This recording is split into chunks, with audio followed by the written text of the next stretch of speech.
notre famille. C'est notre famille, voilà.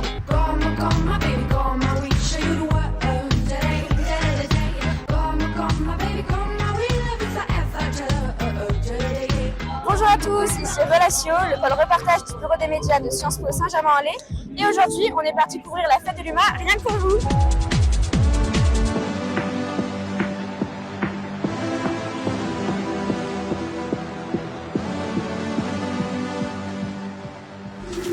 Créée le 7 septembre 1930 par l'un des premiers directeurs du journal L'Humanité, Marcel Cachin, la fête de l'Humanité ou fête de l'UMA pour les intimes apparaît initialement comme un moyen de renflouer les caisses du journal alors en difficulté.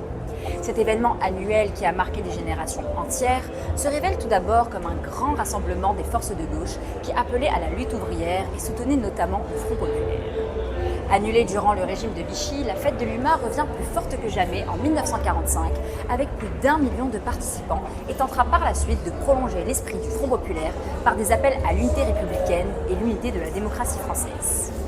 Entre art, débats, conférences, concerts, attractions foraines et gastronomie, tous les moyens sont bons pour mêler culture et revendication, culture et protestation.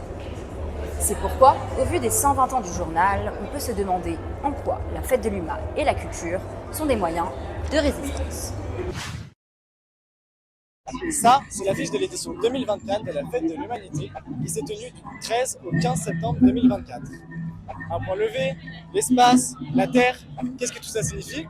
Allons poser la question aux festivaliers. C'est un peu philosophique.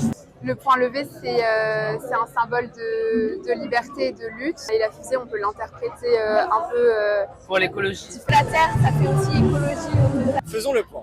Élément central de l'affiche, le point fait référence aux gants portés par Tommy Smith et John Carlos lors des Jeux Olympiques de Mexico en 1968. Après la finale du 200 mètres, les deux athlètes noirs ayant chacun brandi un poing ganté en signe de solidarité au mouvement pour les droits civiques qui secoue les États-Unis depuis les années 50 et plus vivement après l'assassinat de Martin Luther King en avril 1968. Le point levé, c'est un véritable symbole de lutte contre l'oppression et plus largement un salut aux droits de l'homme. L'affiche nous invite aussi à prendre du recul, de la hauteur, à contempler l'humanité dans son ensemble ainsi que la planète et ses fragilités. D'ailleurs, on a aussi posé la question à Fabien Gay et il a une analyse supplémentaire à apporter. Cette année, c'est la conquête spatiale, c'est l'humanité qui déborde d'ailleurs. Et d'ailleurs, la question de l'espace doit être aussi présente dans les débats, notamment à gauche, parce qu'on a une course effrénée au profit d'un système capitaliste qui épuise le vivant. Il est assez anormal que l'on puisse privatiser, par exemple, la course à la conquête sur Mars que mène Elon Musk devrait tous nous alerter. D'ailleurs, la toponymie du festival n'est pas anodine. Pour rappel, au XIXe siècle, comme moyen d'ancrer la culture républicaine dans un contexte d'affirmation de la République face à la monarchie, les républicains ont renommé l'ensemble des rues françaises. Pour la fête de l'UMA, renommer les rues et les scènes par des noms d'intellectuels de gauche, c'est aussi se réapproprier l'espace public. La grande scène Angela Davis, militante communiste et féministe américaine, la rue Gisèle Halimi, avocate et militante féministe franco-tunisienne et bien d'autres. Il y a aussi l'Agora, la scène principale de la fête de l'UMA. Pour l'anecdote, l'Agora, c'est le nom de la place publique où le peuple s'assemblait pour délibérer dans les cités grecques. L'Agora, c'est aussi le symbole de la démocratie directe, où le pouvoir est exercé par le peuple, de manière directe et non pas par des représentants. Ma première, j'avais 18 ans. Même pas 17 ans. J'étais secrétaire de la jeunesse communiste, j'avais 16 ans. La première, c'est à 17 ou 18 ans aussi. Moi, c'est la première fois que je viens. Non, c'est la deuxième. Alors nous, c'est la deuxième, tous les deux. Moi, ça fait 3 ans que j'y vais. Moi, c'est la première fois que je viens. Mais du coup, Gaspard, il est déjà venu. On vient de Tours, car on est venu exprès pour la fête de l'UMA. On ne s'est jamais posé la question pourquoi on est là. Non, Déjà, jamais. C'est notre famille. C'est notre famille, voilà. Tout le monde est, on va dire, sur la même longueur d'onde et essaye, on va dire, de s'accorder autour de valeurs communes. Et ça, vraiment, ça, c'est super. C'est le moyen de réunir vraiment toute la gauche française, tous les partis de gauche, ça crée un peu plus de cohésion, tout ça. Enfin, j'ai besoin de ça. S'il n'y a pas la fête de l'UMA... Et ça fait du bien un peu au moral aussi de voir qu'on peut penser tous la même chose sur certains sujets. Parce que quand on voit certains médias, on a l'impression qu'on est un peu tout seul, mais là, on voit qu'on est tous ensemble pour les mêmes luttes.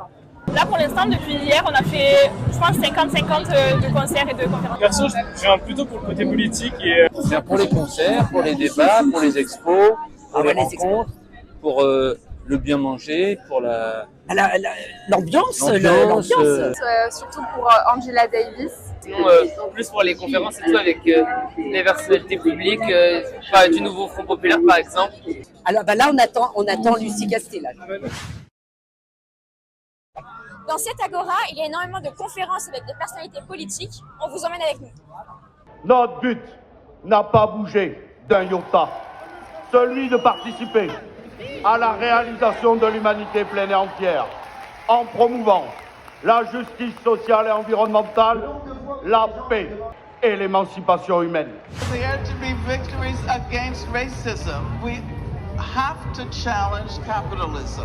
Alors j'ai le plaisir de vous dire que nous allons, avec vous, inaugurer un quatrième média, Huma Twitch, qui a commencé hier avec Guillaume Meurice.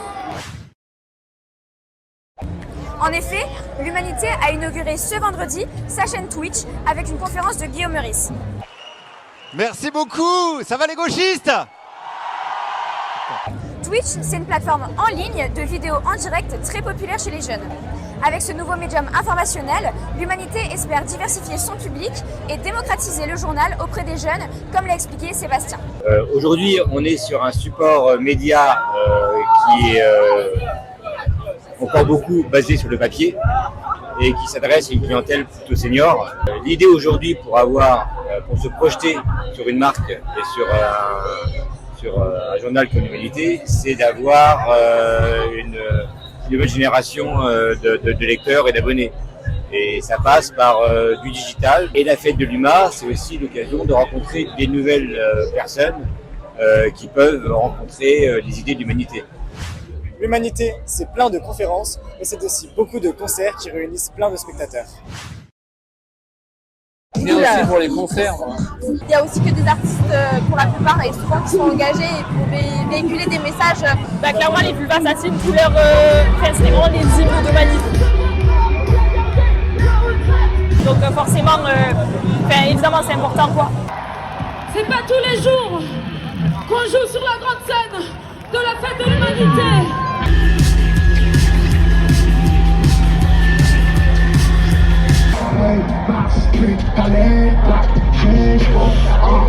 T'as fait plein d'efforts mais on te distingue pas. Aujourd'hui j'ai croisé la 10 comme ça. 1, 2, 3, 4.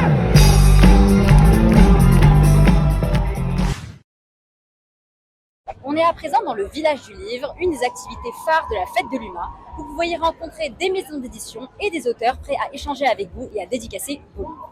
Mais pourquoi un village du livre en particulier?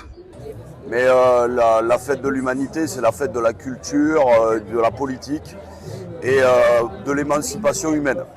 Pour s'émanciper, il faut lire. Et donc la lecture, mais des quotidiens, de la presse en général, mais aussi du roman, de la poésie, de tout un tas de choses, elle permet l'émancipation humaine.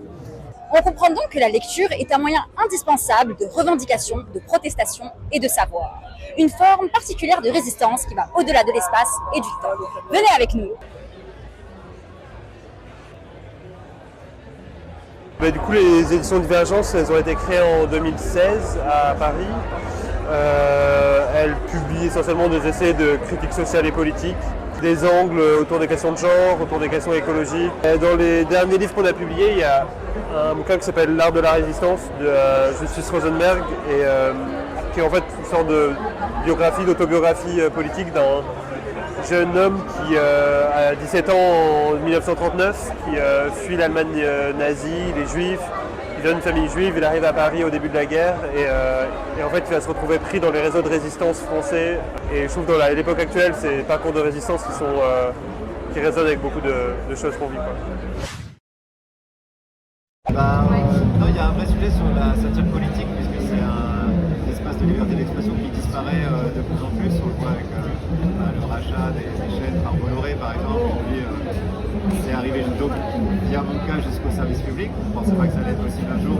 On voit bien que la tendance est pas bonne pour les humoristes qui traitent de l'actualité et qui donnent leur avis, en l'occurrence, qui font ce qu'on appelle de la satire politique.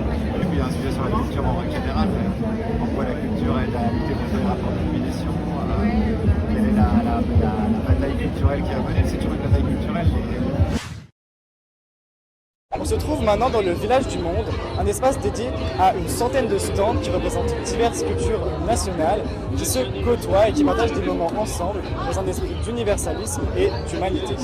Ici, ce sont la sororité, la fraternité et surtout la paix qui sont mises à l'honneur comme outils contre les affrontements qui ébranlent l'humanité. On vous emmène avec nous découvrir plusieurs stands de la Palestine. L'association France-Palestine Solidarité. Donc ça fait des années en fait que la FPS elle est impliquée avec des associations sur le terrain en Palestine. Et donc la présence à la fête de l'humanité, c'est toujours la même chose, c'est de montrer la solidarité entre le peuple français et le peuple palestinien. En réalité, le kéfé, ça a toujours été porté déjà par les populations arabes. Par exemple, les fermiers bédouins, ils ont toujours porté le kéfé, c'est juste pour protéger du soleil et c'est un signe de tradition.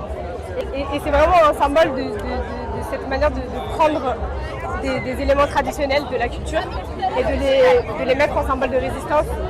Parce que le peuple palestinien, depuis toujours, on tente de l'effacer. Et donc le fait de juste porter un kéké, c'est montrer, c'est nos traditions. Alors, nous sommes l'association du film palestinien à Paris. Et notre objectif, c'est de diffuser, partager le cinéma palestinien dans toute cette diversité, à Paris comme dans la banlieue. Donc tous les ans, nous avons un focus, une thématique sur lesquelles nous choisissons une série de films. L'année dernière, par exemple, l'année d'avant, nous nous sommes focalisés sur l'écologie, l'année précédente sur le féminisme. Donc c'est pour montrer que la cause palestinienne est bien à l'intersection de toutes ces luttes. Donc il faut savoir que l'entité sioniste essaye d'effacer toute trace de la Palestine et à travers le cinéma, on résiste en fait finalement à diffuser ces images, les partager, c'est un acte de résistance en soi. Au final, la fête de l'humanité, qui a réuni 430 000 spectateurs sur 3 jours, aussi bien venus de régions parisiennes que des 4 coins de la France, traduit bien le lien étroit entre culture et résistance. Ici, la culture passe par des conférences, des débats, des concerts, des livres aussi, et les cultures internationales que l'on retrouve au village du monde, autant de moyens pour toucher un public large, intergénérationnel. Pour le peuple de gauche français, la fête de l'humain et la culture sont un moyen de résister face à l'hégémonie culturelle capitaliste. La fête de l'humanité, c'est un peu une bulle d'air. C'est le monde tel qu'on aimerait qu'il soit tout au long de l'année. Pour les pays opprimés, le partage de leur culture est un moyen d'exister et de ne pas se faire oublier. Fabriquer en quelque sorte un événement de cette ampleur depuis 89e édition, c'est déjà un acte de résistance en soi. C'était Relation, le pôle reportage du Bureau des médias. À bientôt pour un nouveau reportage.